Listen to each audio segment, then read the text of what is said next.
Autre actualité, le recensement des acteurs non étatiques de la CEDEAO. Les acteurs non étatiques regroupent la société civile et le secteur privé. Ces forces vives d'une nation seront désormais associées aux instances de décision de la CEDEAO. Et pour en savoir davantage, je vous invite à suivre ce compte-rendu de Rebecca Kodé. La CEDEAO ne doit plus se limiter seulement aux États.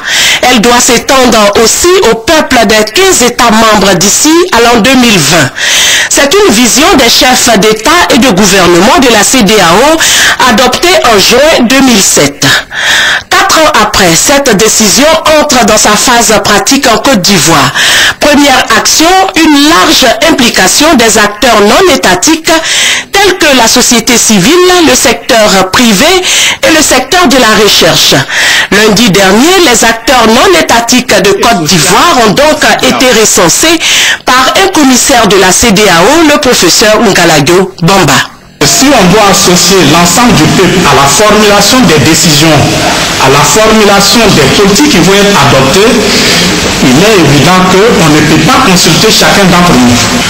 C'est pour ça qu'on a besoin d'un certain nombre de représentants de ces populations qu'on peut consulter, à travers lesquels on peut comprendre les préoccupations des populations et formuler les politiques idoines dans ces cadres-là.